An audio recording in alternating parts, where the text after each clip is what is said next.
Mesdames, Mesdemoiselles, Messieurs, bonjour, bienvenue, merci d'être présents en masse pour cette remise du trophée. C'est la deuxième édition du concours Éco-Conception aujourd'hui, ce 12 décembre 2013. Alors, trophée, qui dit trophée dit organisateur, jury, ça a bossé très dur pour identifier ses lauréats et ses nominés. Quoi de plus logique, mesdames et messieurs, que d'accueillir l'ensemble des puissances d'organisation. J'appelle tout de suite à la tribune et je vous incite à mes côtés à les encourager, l'ensemble des organisateurs. Didier Copin, Christian Trenel, allez, on peut les encourager en musique, s'il vous plaît. Anne-Marie Sargueil, Jean-Luc Menet, Loïs Morera, Bertrand Derome et Yon Cosmic Gruescu. J'espère ne avoir oublié personne. Mesdames et messieurs les organisateurs, les partenaires, les experts aussi, les membres du jury, soyez toutes et toutes les bienvenus ici même à la tribune de ce trophée à l'occasion de Jade 2013. Alors, à tout seigneur, tout honneur, les deux organisateurs, Christian Trenel, bonjour.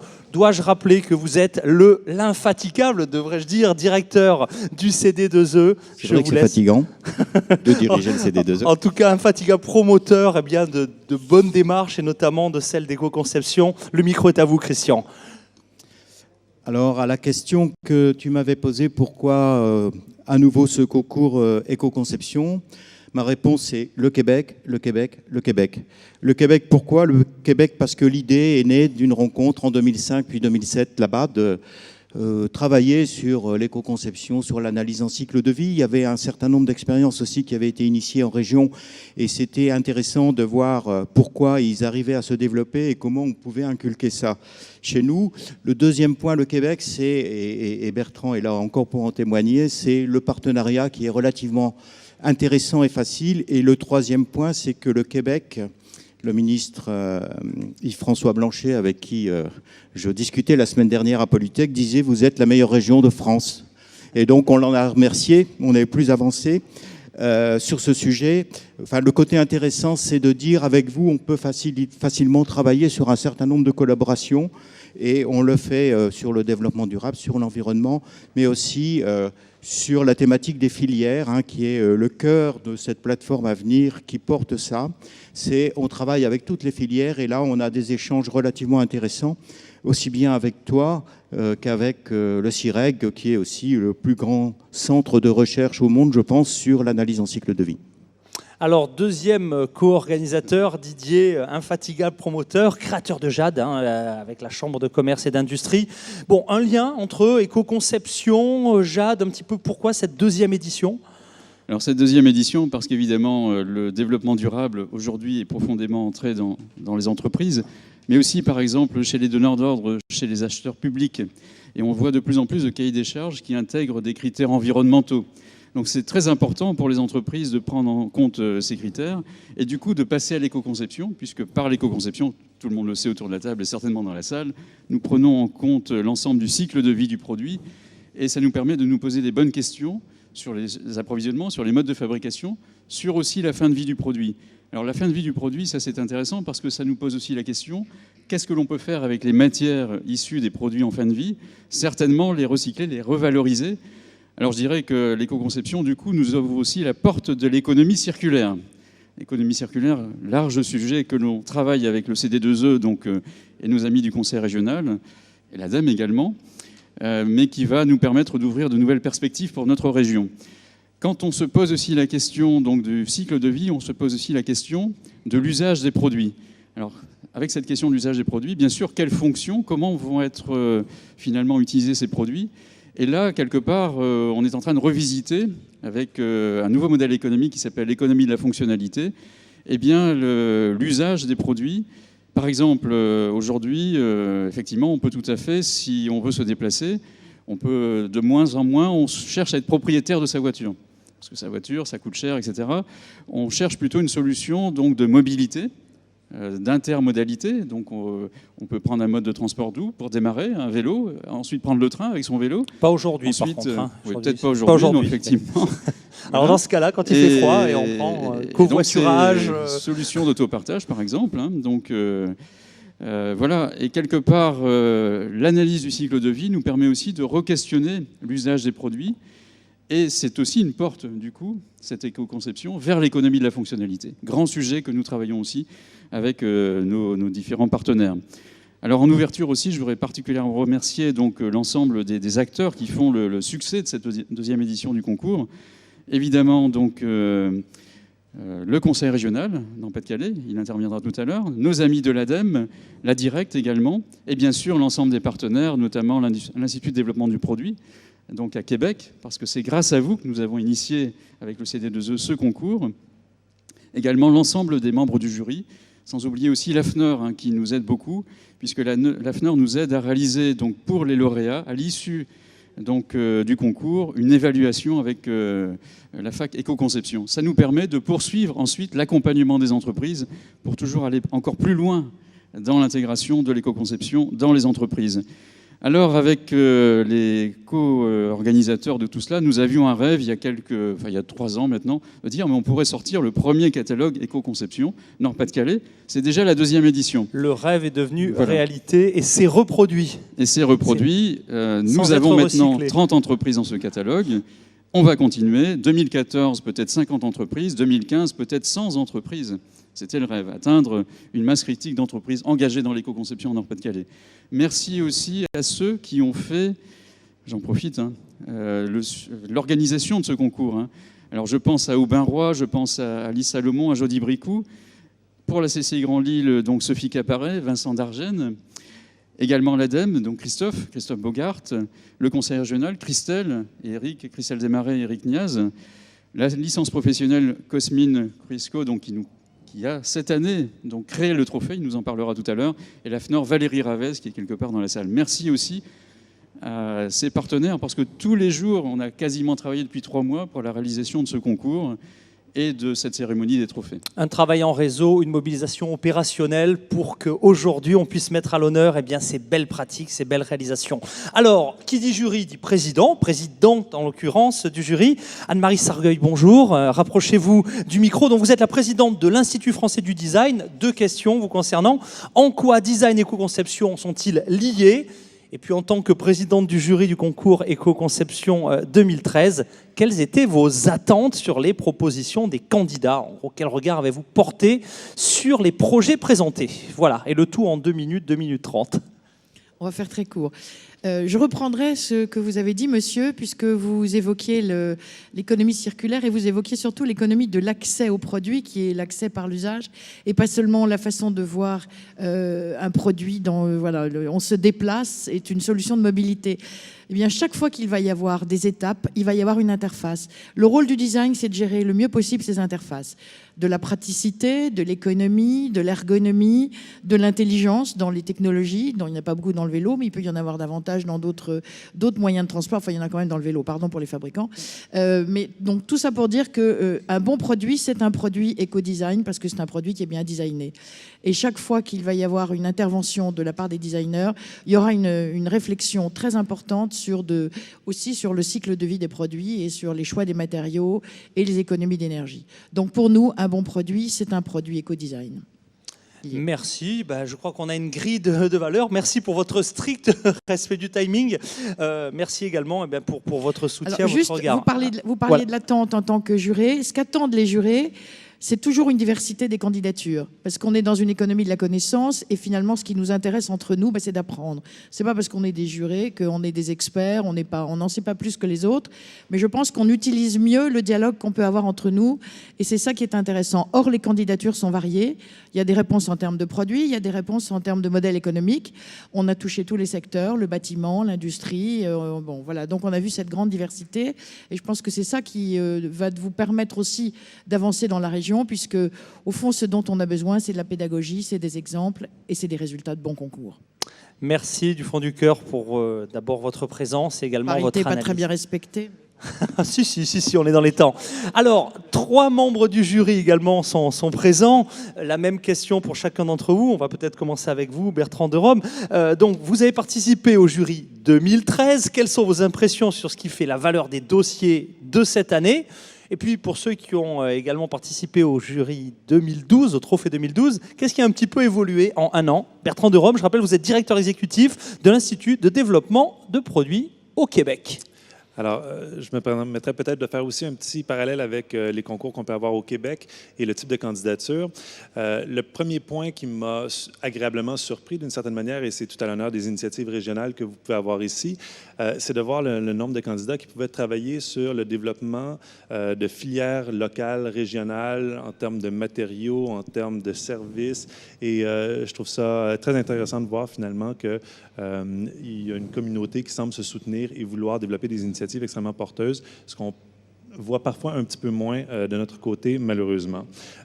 L'autre élément que j'ai trouvé intéressant, c'est voir de beaux débuts de réflexion sur l'utilisation des produits, au-delà des aspects techniques sur les performances, les qualités des matériaux et autres, de voir comment un produit est utilisé, et ce qui nous mène graduellement vers aussi une réflexion sur les modèles d'affaires, les questions d'économie circulaire, mais de services de fonctionnalité aussi commencent à être abordés. C'est extrêmement intéressant comme perspective, ce qui nous permet d'avoir des perspectives beaucoup plus larges dans l'avenir que de la simple optimisation et amélioration des produits.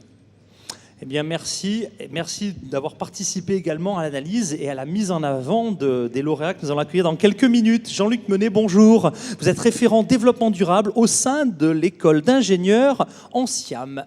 Réaction par rapport à cette édition 2013. Bonjour, donc j'étais pas de l'édition 2012.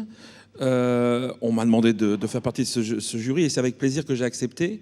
J'ai trouvé qu'il y avait une grande diversité effectivement de projets qui étaient présentés, mais pas tellement de diversité dans la qualité des projets. Ils étaient tous de grande qualité. Ça, je pense que c'est vrai, une chose qu'il faut noter. Ils étaient tous bons. C'est vraiment la réalité. Les choix ont été difficiles. Les choix ont été très difficiles, on y reviendra peut-être.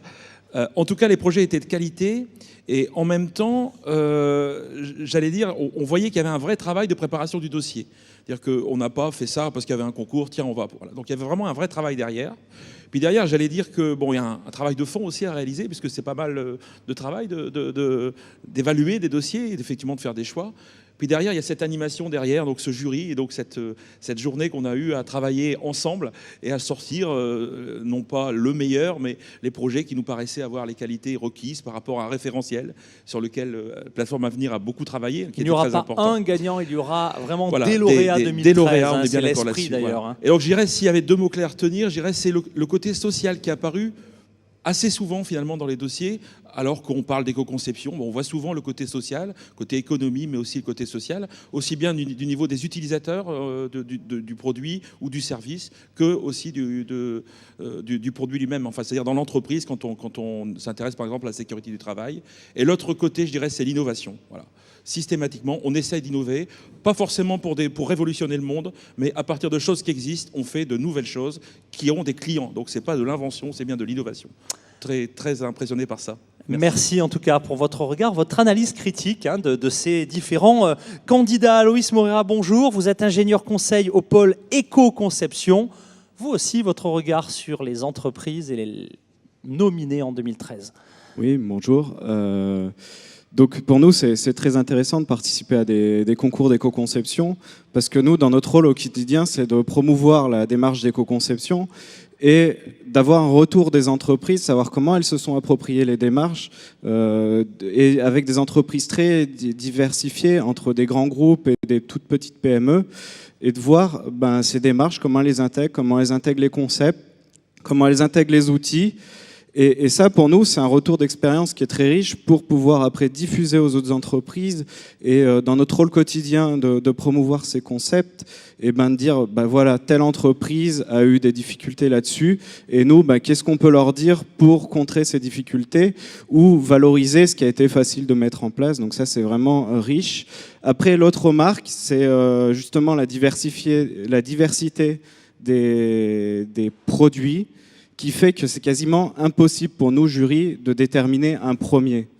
Puisqu'on a des grandes PME, on a des grandes entreprises, on a des toutes petites PME, avec des produits tellement diversifiés que de dire lui est premier et l'autre est dernier, on a un peu du mal à le faire. Donc finalement, on reste bien sur ce concept de valoriser les démarches d'entreprises variées, et c'est pour ça qu'on a plusieurs lauréats, parce qu'entre nous, c'était très difficile de dire Voilà le premier, voilà le deuxième, voilà le troisième. C'est mission impossible sur cette thématique.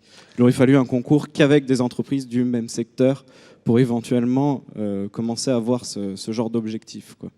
Eh bien, merci. En tout cas, on va dans quelques instants accueillir ces lauréats. Mais justement, avant de les accueillir, parlons un peu de ce trophée, justement. Et c'est là où vous intervenez Ion Cosmin-Guescu.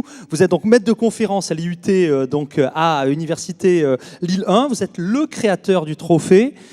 On a quelques images qui vont apparaître pendant que vous allez nous expliquer un petit peu comment il a été conçu. Alors, il a été éco-conçu. Il était dommage de ne pas le faire au demeurant. Mais alors, expliquez-nous la démarche. Bonjour. En fait, je ne suis pas le créateur du trophée, je suis plutôt la personne qui a défini un peu le cahier de charge. Ceux qui ont vraiment, on va dire, mis la main à la pâte, ce sont les étudiants de la licence professionnelle spécialité éco-conception. En fait, le cahier de charge, avant tout, on voulait réaliser un trophée qui illustre l'approche cycle de vie sur laquelle se base le concept d'éco-conception. Et donc, il fallait que le trophée puisse montrer ça, d'une part. Et puis, rien qu'en partant de cette idée, on est arrivé à mettre en place quelques principes qu'on devrait tous suivre quand on fait de la conception de produits respectueux de l'environnement, comme par exemple la démontabilité. Là, en attendant éventuellement de vous montrer un trophée assemblé, j'ai ramené une petite mostre. Mais venez donc nous les amener. Tiens, on va faire un peu de. On va les amener comme ça au fur et à mesure. Si vous voulez. Ça sera très sympa. En fait, voilà, la pièce de base de notre trophée, c'est ce morceau de bois. Voilà, c'est un magnifique trophée. On peut en amener d'autres, voilà. Il y en a 5. Pourquoi? Parce qu'il y a 5 étapes qui sont même prévues dans les normes d'éco-conception et d'analyse du cycle de vie. Donc, les 5 médaillons sont associés à ces 5 étapes.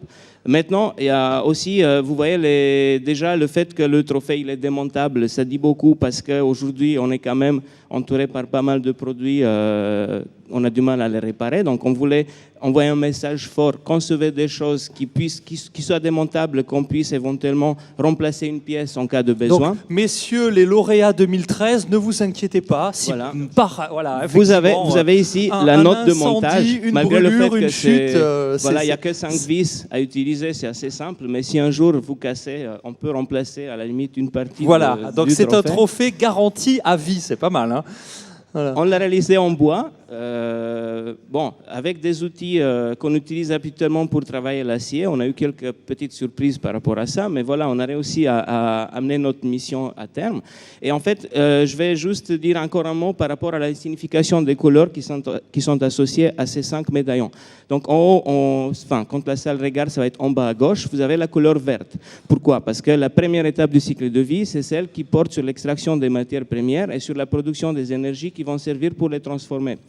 On veut aujourd'hui utiliser de plus en plus d'énergie verte et puis garder notre terre, garder un peu les ressources pour laisser aussi aux générations futures, etc. D'où le lien avec cette journée, Jade, journée annuelle du développement durable.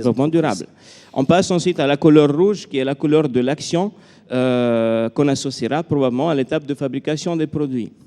Vous avez le bleu, qui est la couleur du voyage. Dans la vie d'un produit, il y a aussi l'étape de distribution qu'il faut prendre en compte. On souhaite rester aussi naturel et privilégier des usages de produits simples, etc. Donc, on a décidé pour l'étape d'utilisation de laisser la couleur du bois. Et puis, vous avez le jaune pour la fin de vie. Pourquoi? Parce qu'aujourd'hui, les différents produits qui se recyclent vont dans une poubelle jaune. Donc, c'est pour passer à nouveau un message fort pour inciter les gens à recycler. Voilà un peu la signification de ces 5 couleurs. Je ne vous cache pas non plus le fait que sur la réalisation et la conception, on a travaillé avec 2 promotions. La promotion qui est actuellement qui a travaillé à sa réalisation a des nouvelles idées. Donc nous, de notre côté, on continue, on améliore un peu. Il y a encore plein de choses à faire au niveau de la conception, malgré le fait que ça semble très très simple. Très simple et très bluffant. Donc on voit que le next gen, comme disaient les Anglais, la prochaine génération du trophée est déjà dans les cartons à dessin et dans les ordinateurs.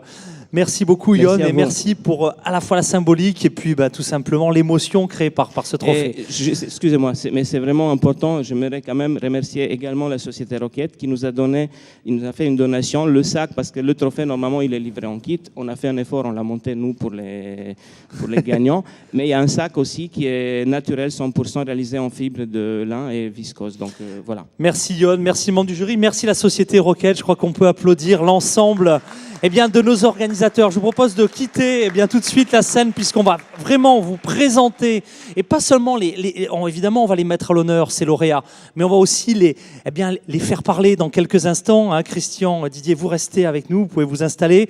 Nous allons donc passer à la seconde partie de notre matinée, celle qui justifie effectivement votre présence.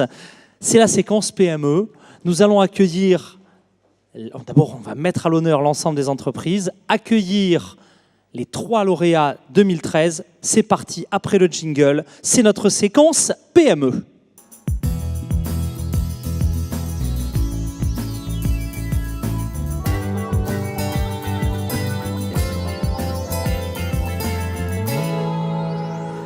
Alors, la séquence PME, on accueillera tout à l'heure de grandes entreprises. Les PME, elles sont dynamiques, elles innovent en permanence.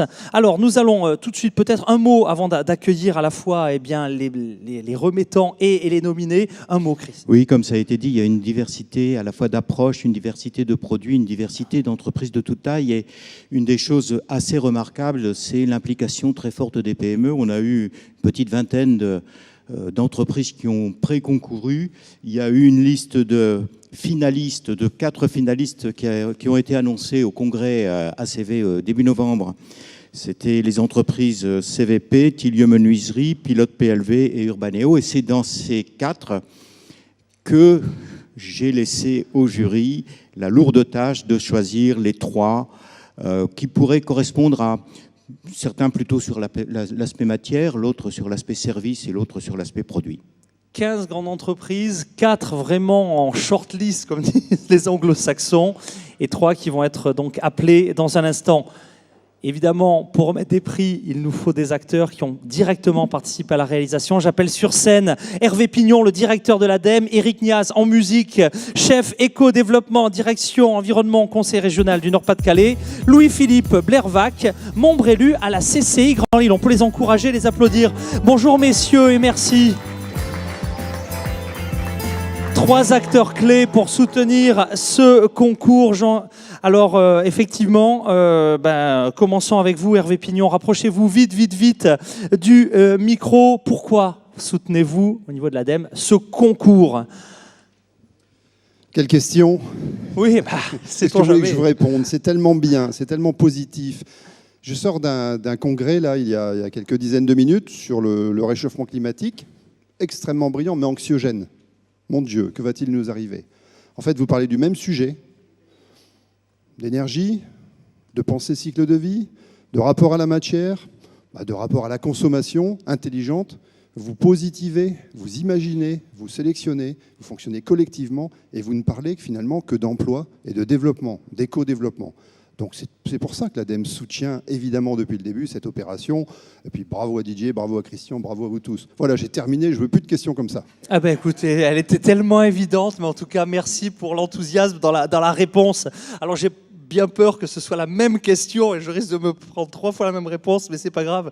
D'autant qu'Éric, on le connaît également, vous êtes le chef de service éco-développement, direction environnement au conseil régional du Nord-Pas-de-Calais, fidèle depuis et le début de Jade et puis évidemment depuis le démarrage. Regard sur ce trophée. Voilà, donc Hervé a fait référence au éco-développement, donc c'est bon, sur cette partie-là, c'est fait. Si peut-être simplement dire une chose, c'est que la région a adopté au mois de septembre une stratégie régionale sur le développement durable du territoire qui a fixé pour objectif de se dire que d'ici 20 ans, 100% des produits et des services développés par nos entreprises régionales relèveront d'une pensée cycle de vie. Voilà. Alors, un défi fou, puisqu'on a eu pour cette mission d'imaginer les objectifs, les résultats dans 20 ans. Et aujourd'hui, je pense que la démonstration a été faite. Des universités, des plateformes, du développement international, des universitaires qui parlent aux entreprises dans des termes qui sont compris, des entreprises qui parlent aux universitaires dans des termes qui sont compris.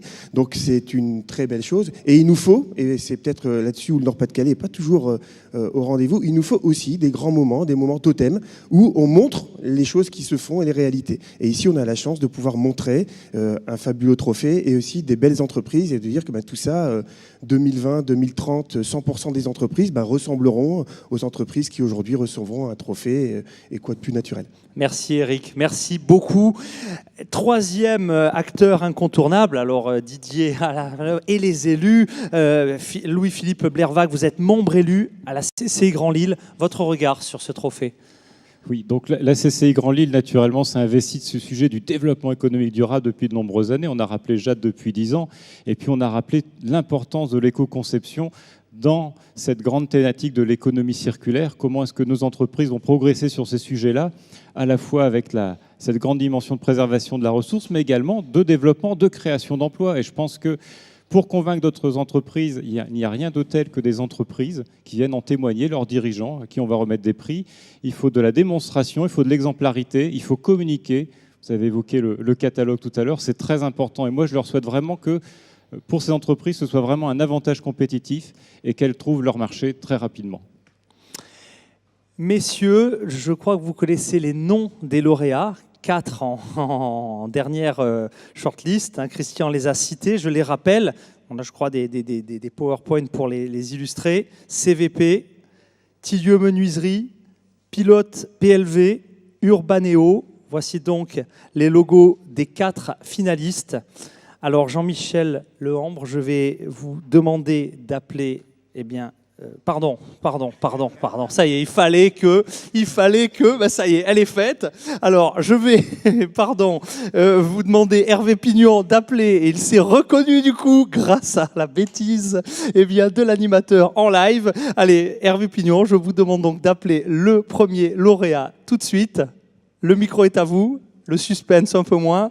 Alors, le premier lauréat, il s'agit de la société CVP. Voilà, et c'est donc Jean-Michel Lehambre, sous vos applaudissements en musique et quelques images sur la société.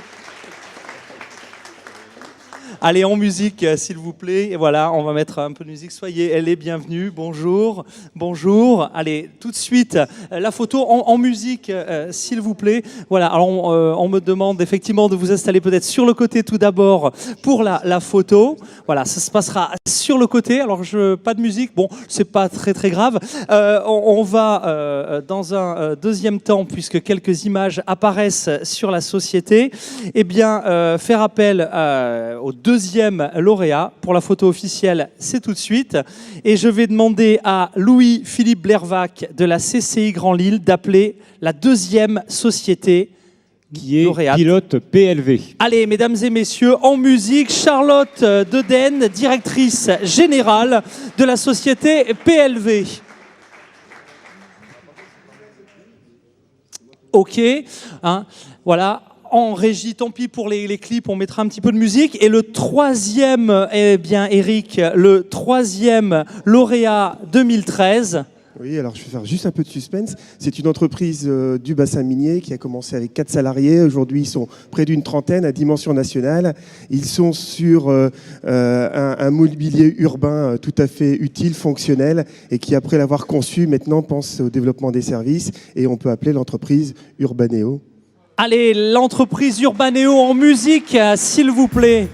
Voilà, Urbaneo nous rejoint. Voilà, nos 3 nominés. Alors, voilà, merci à vous tous. La photo officielle. Messieurs les organisateurs, je vous propose de regagner vos places. Quant aux 3 lauréats 2013, venez donc maintenant que la photo officielle est faite, mesdames et messieurs, les lauréats, venez donc me rejoindre, venez prendre place, puisqu'au-delà... Venez vite, venez vite, voilà. Félicitations, venez vite vous installer, car au-delà du prix, et il est évidemment important, nos équipes vont les récupérer, ou alors on peut les mettre à côté de vous lors du débat. Nous avons proposé un petit peu de vous entendre, de comprendre un petit peu l'importance que peut avoir cette démarche d'éco-conception. Didier, Christian, prenez place également, vous connaissez nos 3 lauréats 2013, vous pouvez réagir quand vous voulez. Alors, Alors, les présentations ont été un petit peu faites. Quand vous allez témoigner, des images de vos sociétés, eh bien, passeront en fond d'écran. Alors, la première question, je la pose à chacun d'entre vous. Quelle est l'étape du cycle de vie de votre produit sur lequel vous avez principalement travaillé, qui vous a valu ce trophée? Qui veut témoigner en premier? Allons-y, honneur aux dames, c'est donc à votre tour. Je rappelle peut-être l'activité Voilà. de la société. Donc, l'entreprise Pilote PLV est une entreprise de conception et de réalisation de présentoirs publicitaires mobiliers. Voilà, donc nous allons découvrir quelques images de votre société. En multimatériaux. D'accord. Donc, on conçoit des présentoirs spécifiques sur mesure, d'après un cahier des charges donné. On est une société d'une vingtaine de personnes et je dirige l'entreprise avec mon frère. Et on est basé à Vambrechy. Alors très rapidement, puisque on a vraiment un temps très compté, quel a été vraiment l'élément principal dans votre démarche d'éco-conception? Quel a été Alors nous, on a surtout travaillé sur la conception, évidemment, puisque c'est notre activité. Donc, on crée et on conçoit nos produits qui sont des mobiliers. Donc, on a travaillé essentiellement sur la phase, le design, nous, ça nous appelle, puisqu'on fait essentiellement ça. Vous voyez sur les écrans, là, notre bureau d'études composé de designers et après concepteurs, des ingénieurs plus techniques. Donc, on a intégré les matériaux, la matière première, les matériaux qu'on utilise, leurs procédés de transformation, leur finition, et après aussi l'impact du transport des produits semi-finis, puisque notre fabrication est externalisée, et ensuite la livraison aussi finale au client. Donc une prise en compte totale du cycle de vie avec vraiment cette force qu'est la conception chez vous. C'est ça, en disant, nous on maîtrise en l'occurrence pas trop, parce que nos présentoirs vont chez nos clients finaux, on maîtrise pas la fin de cycle de vie, on a dit mais on peut faire quelque chose pour la conception des produits, impulser en fait toute la démarche du cycle de vie qu'il y aura après, en choisissant bien de éco-concevoir nos produits. Merci, on a très peu de temps. Même question pour vous. Présentation tout d'abord. Présentation. Oui, ça va. La société Urbaneo fait du mobilier urbain, donc dans le bassin minier, ça a été dit. On fait de la conception, fourniture, entretien, maintenance, pose de tous les mobiliers urbains, non publicitaires. Voilà. Concernant et aujourd'hui, 25 personnes à peu près. On espère bientôt plus avec l'ouverture d'une 4e agence. Aujourd'hui, alors la période de cycle de vie qu'on a le plus étudiée sur ce produit-là, c'est l'utilisation. Il faut savoir que nos mobiliers urbains sont fortement sollicités en termes de dégradation ou de vandalisme.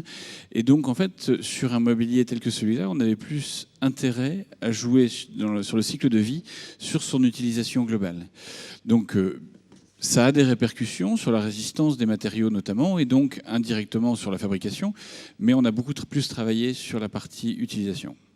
Merci en tout cas pour ce focus. J'aurai une petite question encore pour chacun d'entre vous. 3e lauréat, même question. Quelle a été l'étape du cycle de vie sur laquelle vous avez principalement travaillé? Alors chez CVP, on ne met sur le marché que des produits pour lesquels on a une ou plusieurs solutions de valorisation en fin de vie. Donc on démarre la conception des produits par la fin de vie. Voilà. C'est original et c'est effectivement...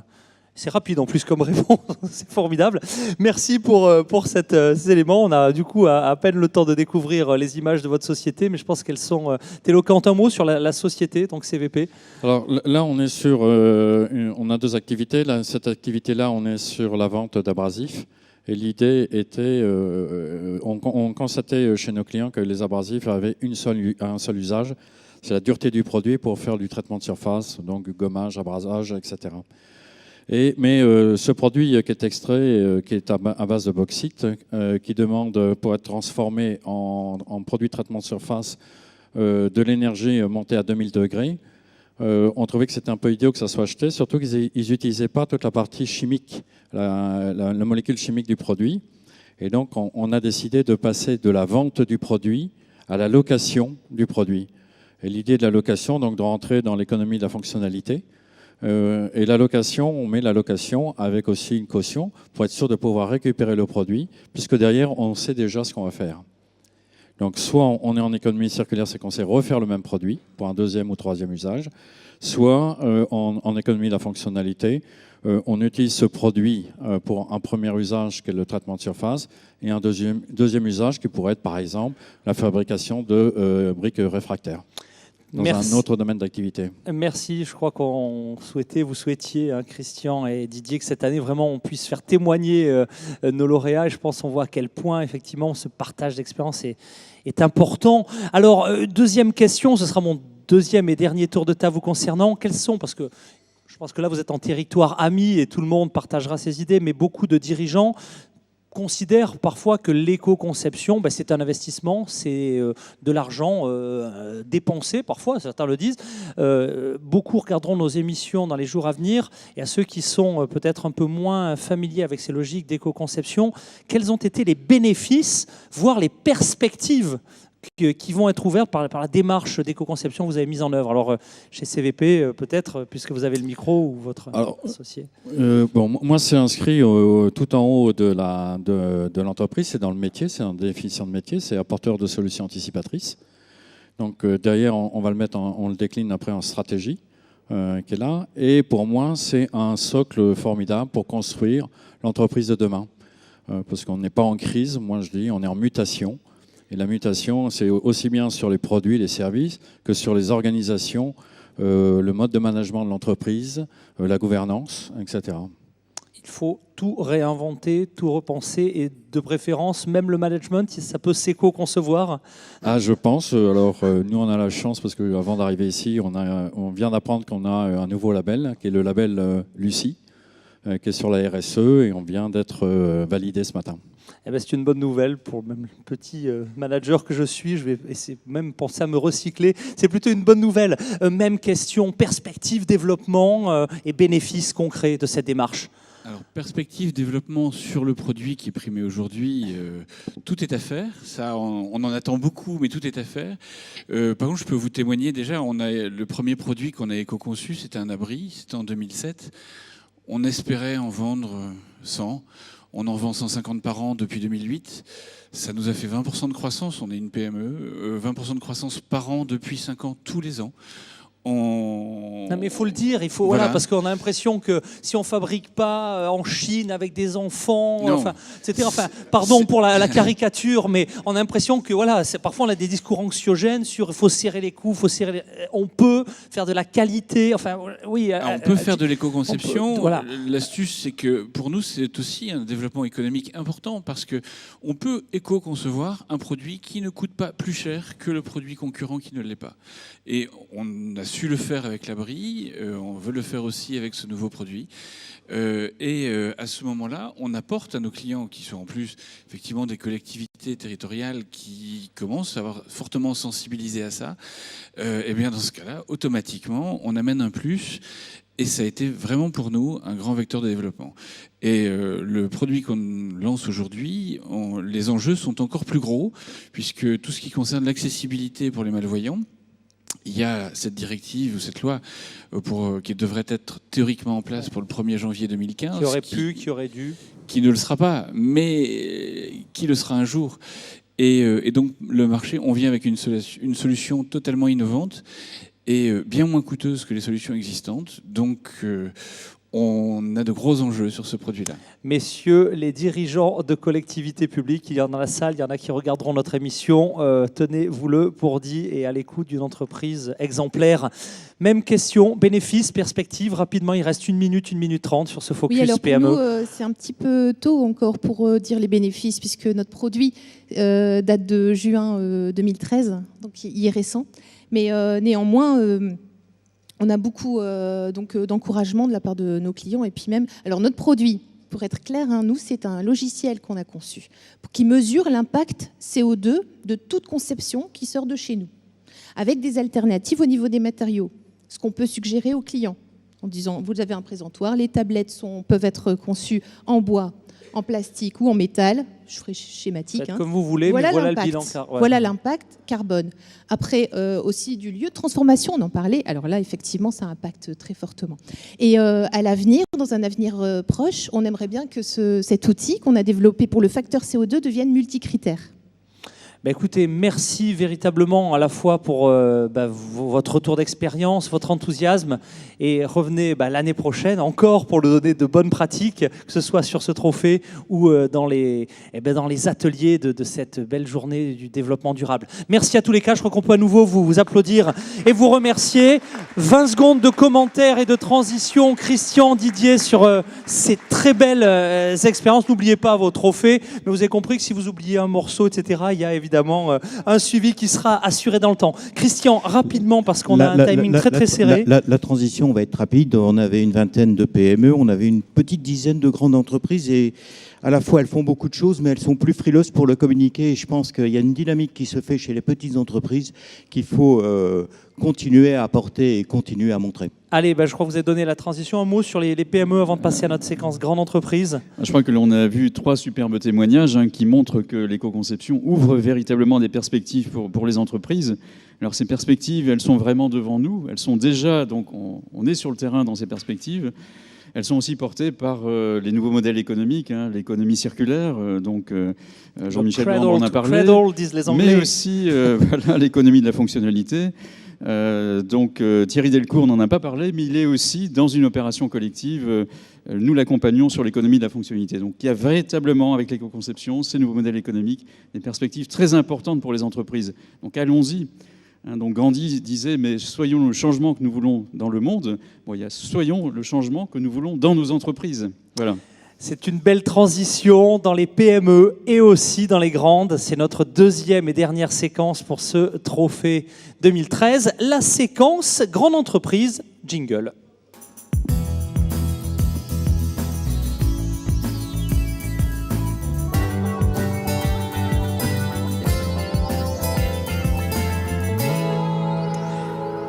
Et pour remettre ces prix, j'appelle dans un instant notre représentant de l'AFNOR, mais tout d'abord un petit commentaire. Christian Trindel.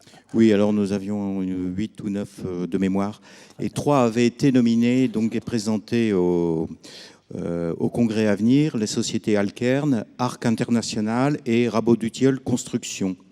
Et il a fallu, là aussi, avec beaucoup de difficultés, choisir 2 sur 3. Sur les 3 représentants sur les 3. 10, 3 et 2 vont nous rejoindre ici même. Alors pour aider à la remise de ces prix, j'appelle sur scène, on peut l'encourager, Hervé Ross Carré de l'AFNOR, mesdames et messieurs. En musique, s'il vous plaît.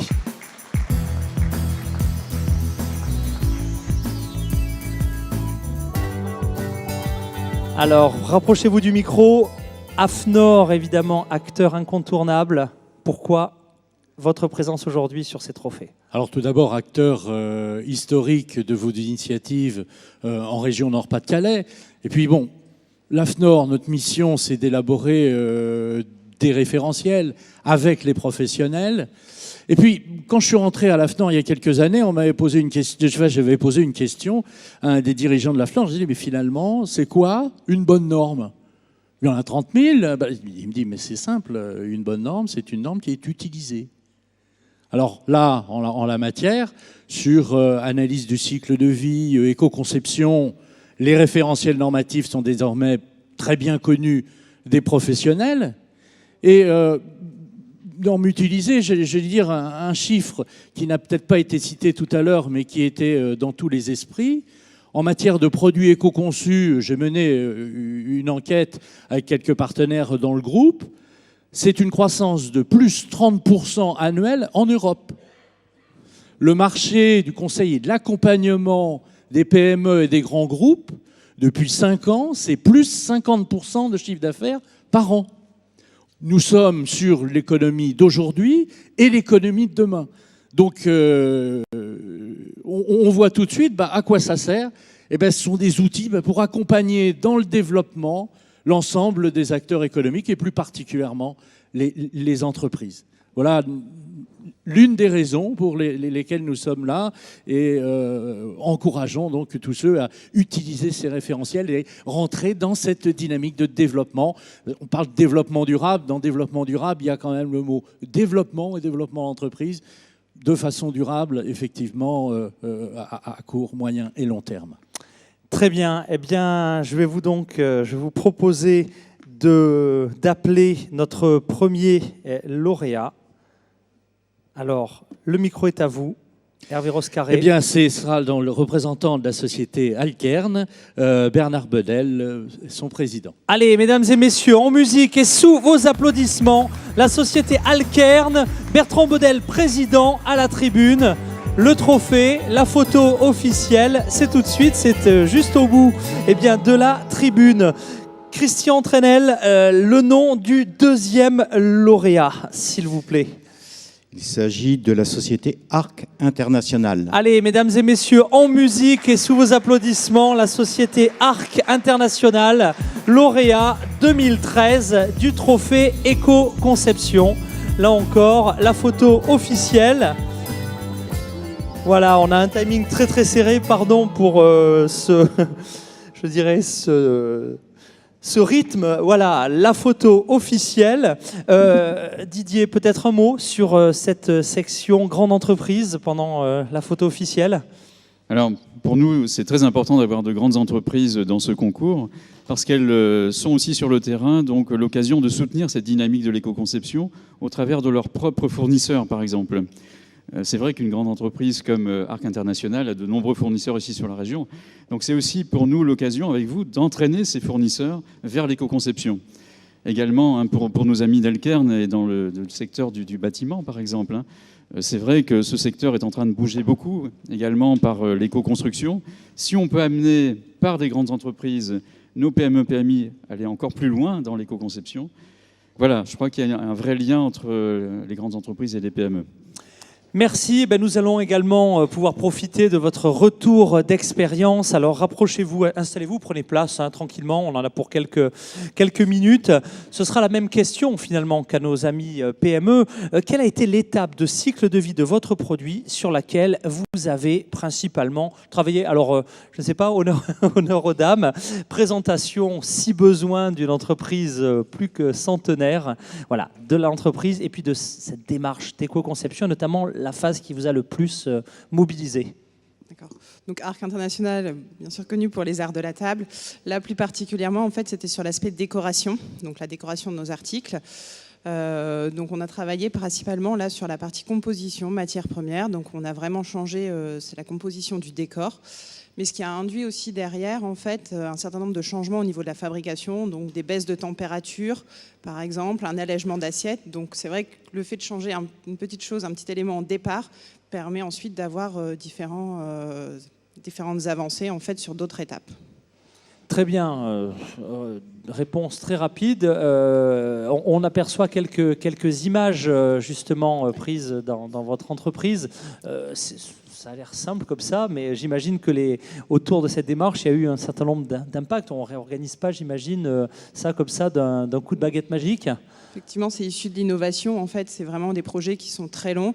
C'est issu d'un projet qui a été mené en collaboration avec l'ADEME et le pôle Maude également, et qui a vraiment permis de mettre au point ces décors. Alors là, effectivement, on voit c'est pas du tout le décor, c'est plutôt l'emballage. Mais c'est aussi pour dire qu'en fait, on travaille vraiment sur toutes les étapes du cycle de vie des articles.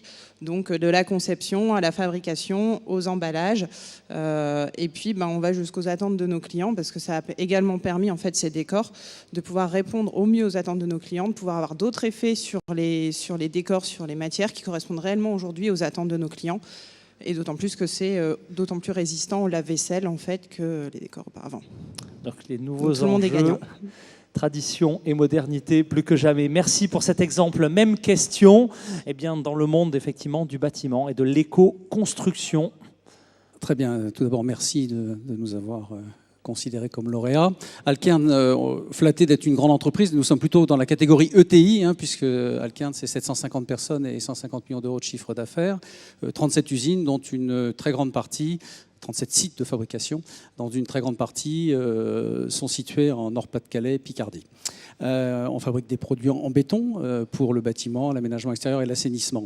Alors, la démarche éco-conception, nous nous sommes focalisés, comme la société ARC, sur les matières premières, puisque nous avons choisi d'utiliser, pour fabriquer des blocs en béton servant à construire des maisons, d'utiliser du bois à 80% dans un nouveau produit que nous baptiserons bloc biobois. 80%. Alors, la démarche éco-construction, c'est pas simplement d'utiliser du bois, puisque ça existait plus ou moins déjà. Mais le bloc, pour nous, doit être un bloc porteur. Et deuxième axe important, c'est d'utiliser le bois de nos palettes. Vous savez que nous livrons nos produits sur des palettes pour les apporter sur les chantiers. Nous récupérons ces palettes, nous les réparons une fois, 2 fois, 3 fois, et puis au bout d'un certain nombre de cycles, elles ne sont plus réparables. Et donc il nous est apparu intéressant que de transformer ces palettes en granulats servant à la composition de ce qu'on appelle toujours dans notre jargon un béton. Donc voilà, la démarche éco-conception, c'était d'utiliser un de nos déchets pour fabriquer à nouveau un produit destiné à construire des maisons ou des logements. Quand on parle de recyclage intégral, de cycle de vie, de berceau, comme disent les anglo-saxons, on en a une belle illustration. On y est quasiment. Merci pour ce premier retour d'expérience. Deuxième question, elle sera simple. Quel bénéfice, quelle perspective avez-vous déjà peut-être obtenu de cette démarche d'éco-conception? Quelles sont celles que vous attendez? Alors les retours, c'est effectivement une réduction des impacts environnementaux, puisqu'en baissant des températures, en changeant les composants, donc là en l'occurrence les décors sont sans plomb, sans métaux lourds, sans cadmium, etc. Donc au niveau santé, c'est aussi mieux pour les consommateurs et aussi pour les collaborateurs qui travaillent chez nous. Sur les aspects environnementaux également, puisque sur l'aspect décor, en fait, on a réussi à réduire de 70% en fait, nos émissions de CO2 liées à la fabrication du décor. Et après, c'est aussi sur l'aspect économique et vente, où le fait de pouvoir développer de nouveaux décors et de nouveaux effets, etc., a répondu vraiment aux attentes de nos clients. Et donc aujourd'hui, l'unité de décor est l'unité qui tourne vraiment à plein et au milieu de l'usine. Et donc c'est plutôt encourageant. Et on rencontre également du coup les aspects économiques en fait de la démarche. Donc on voit bien l'aspect vertueux. Voilà. Un grand merci pour votre témoignage. Surtout continuez à éco-concevoir et continuez à nous faire partager ces bonnes pratiques. Même question, bénéfices, perspectives.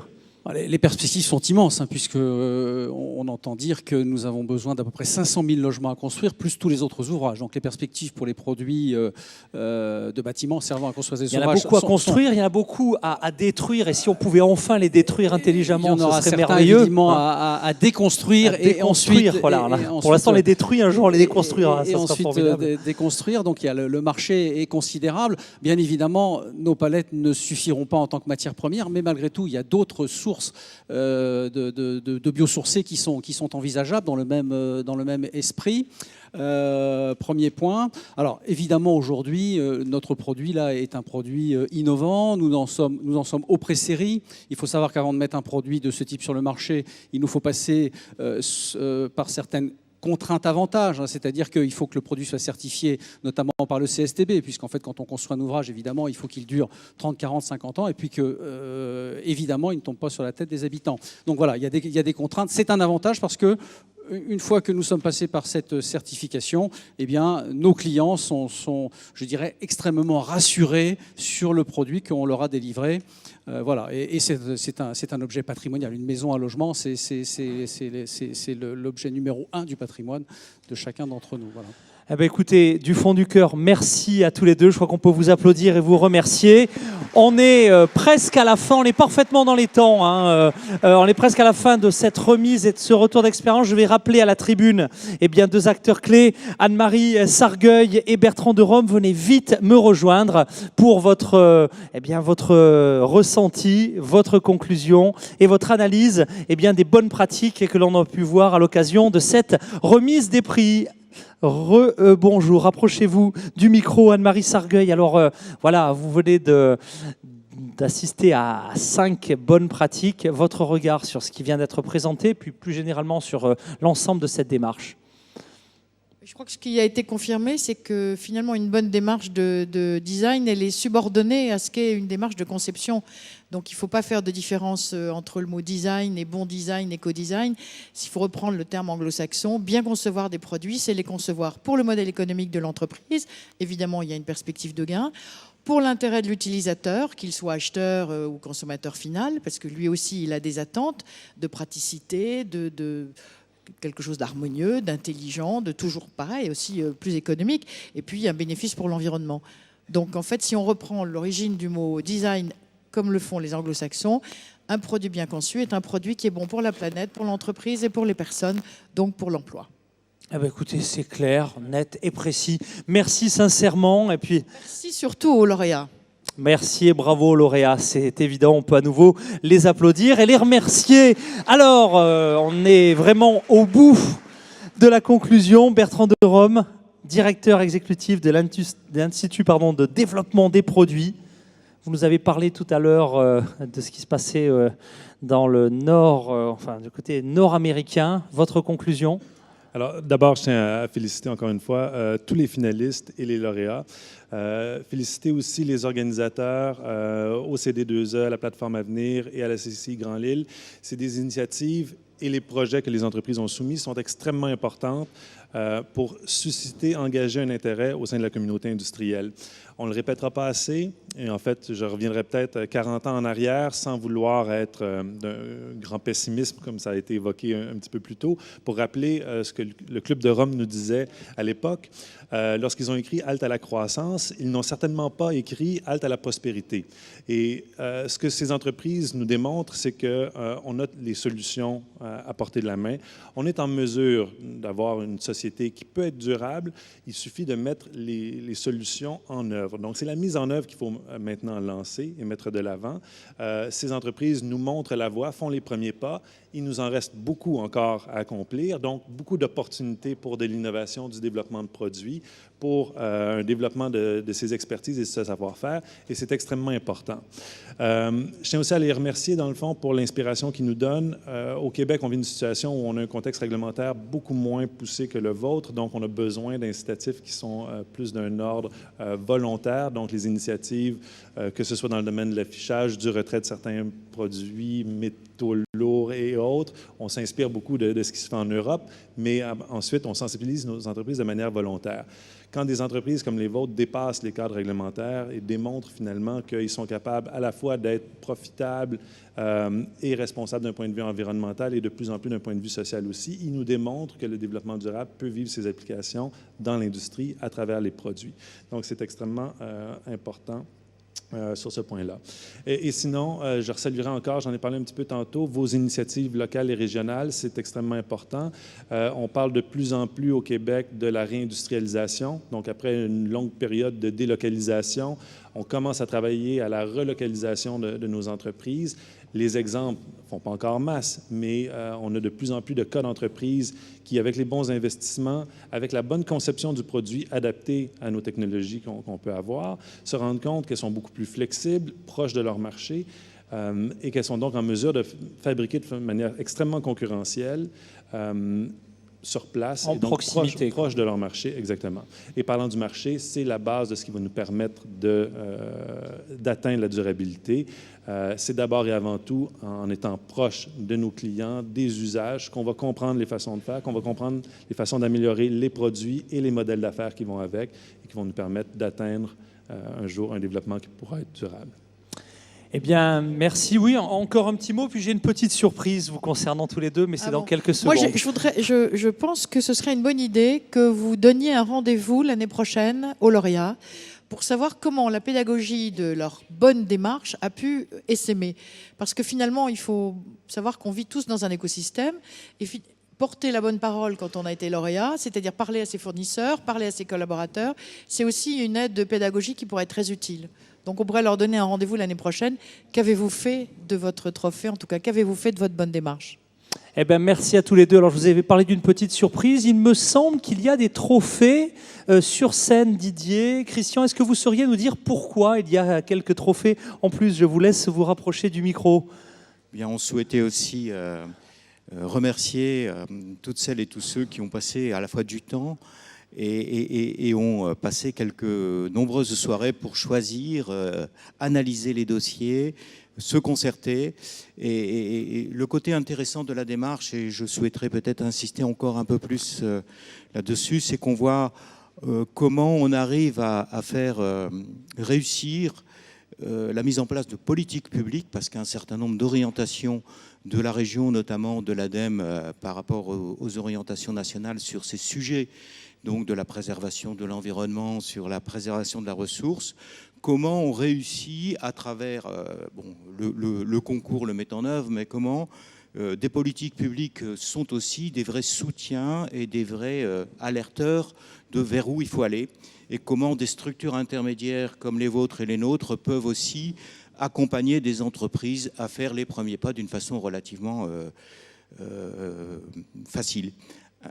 Un des atouts que l'on a dans notre région, mais on l'a aussi vu chez vous avec le CIREC, c'est que moi j'ai été très surpris depuis quelques années de voir que les universitaires ils prennent goût à travailler avec les entreprises sur des sujets comme ça.